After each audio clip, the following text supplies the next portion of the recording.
Vamos então para o 18º capítulo da minha história.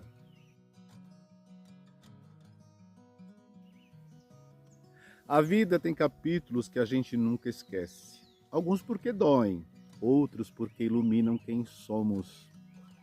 Este é sobre meu pai, meu porto seguro, meu herói.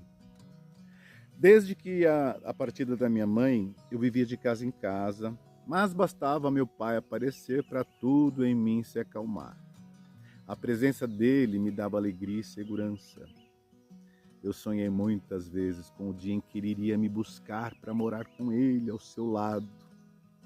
Nem sempre consegui estar junto com todos os meus irmãos ao mesmo tempo, mas com ele sim, e isso para mim já era tudo. Meu pai era daqueles homens que não sabiam viver sozinhos. Depois que a minha mãe se foi, ele teve duas mulheres. A primeira, com quem morei por um tempo, me deu a convivência com o Rubens, meu irmão mais velho, e depois com a minha irmã Sônia. Mas eu nunca senti que meu pai amasse de fato aquela mulher.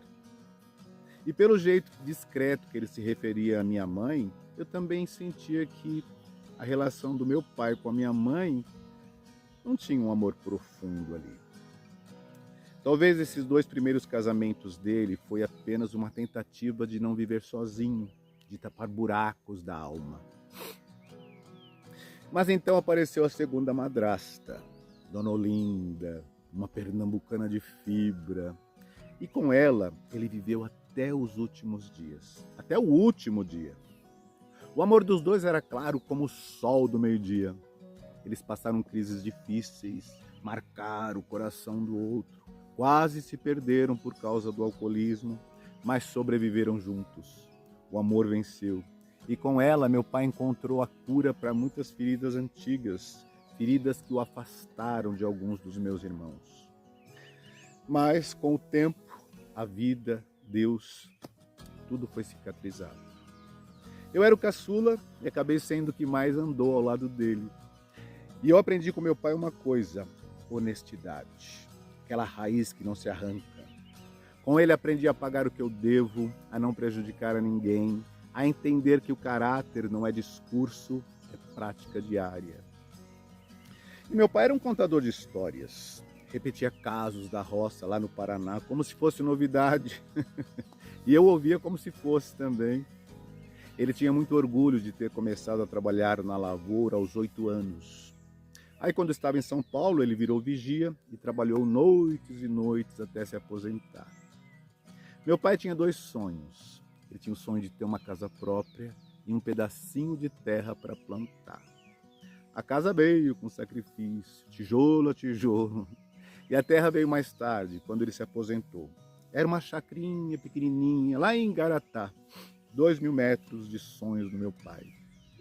Eu me lembro como se fosse ontem. Os seus olhos brilhavam quando ele me falou que o meu irmão levou ele para ver o terreno. Ele queria comprar, mas precisava de coragem, que alguém desse um empurrão. Aí eu olhei para ele e falei: pai, compra. Se o senhor não comprar agora, vai gastar o seu dinheiro com outras coisas e vai ficar sem nada e sem o seu sonho. Ele ficou eufórico.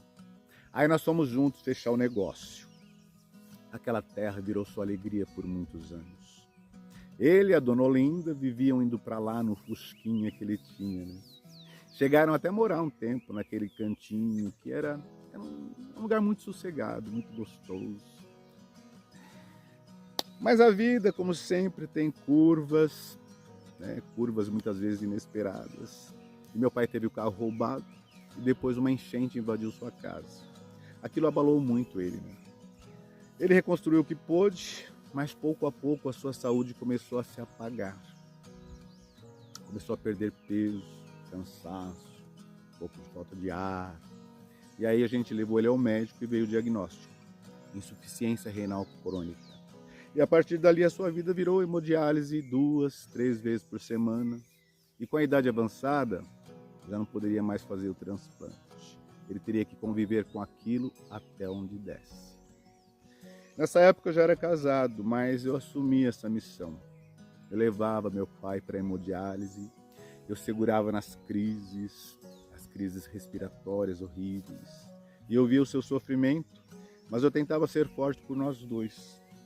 Seu olhar às vezes parecia cansado da luta, e isso me rasgava por dentro. E ele foi definhando. Mas nesse lugar de dor, a vida fez algo bonito. Ele aproximou nós dois. Eu lembro que, pela primeira vez, ele abriu o coração para mim. Ele falou dos seus erros, dos seus medos, dos seus arrependimentos. Falou como quem tira uma pedra antiga do peito, sabe? E eu vi um alívio dele. O descanso de quem finalmente se deixou ser humano. E aí chegou setembro de 2001. Eu levei ele para fazer hemodiálise, como sempre. Voltamos para casa, conversamos.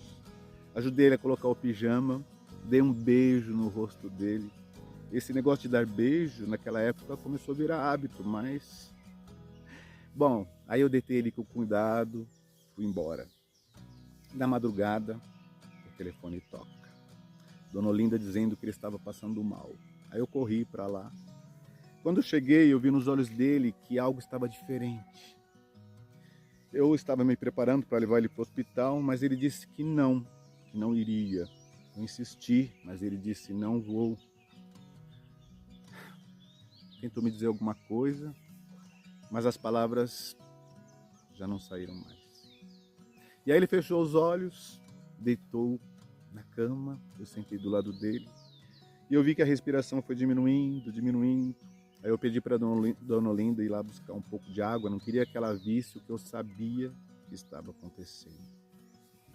E ali, naquele silêncio, meu pai deu o último suspiro. Aí eu ajeitei seu corpo, suas mãos e me despedi, com muita dor. Mas também com o privilégio de estar ao lado dele, até o fim, de ser seu filho, de ser seu porto, já que ele foi o meu durante tanto tempo. Esse foi o dia em que meu pai foi embora, o dia que eu entendi de verdade o tamanho do amor que ele carregava, e mesmo também as suas falhas, suas marcas e o peso de uma vida inteira.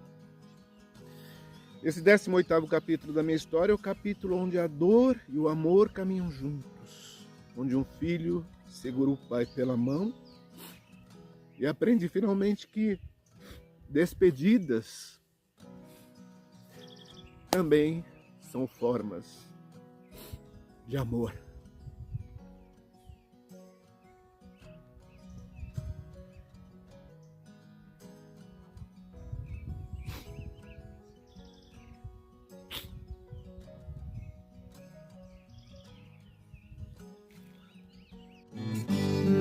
Fizemos a última viagem, foi lá pro sertão de Goiás.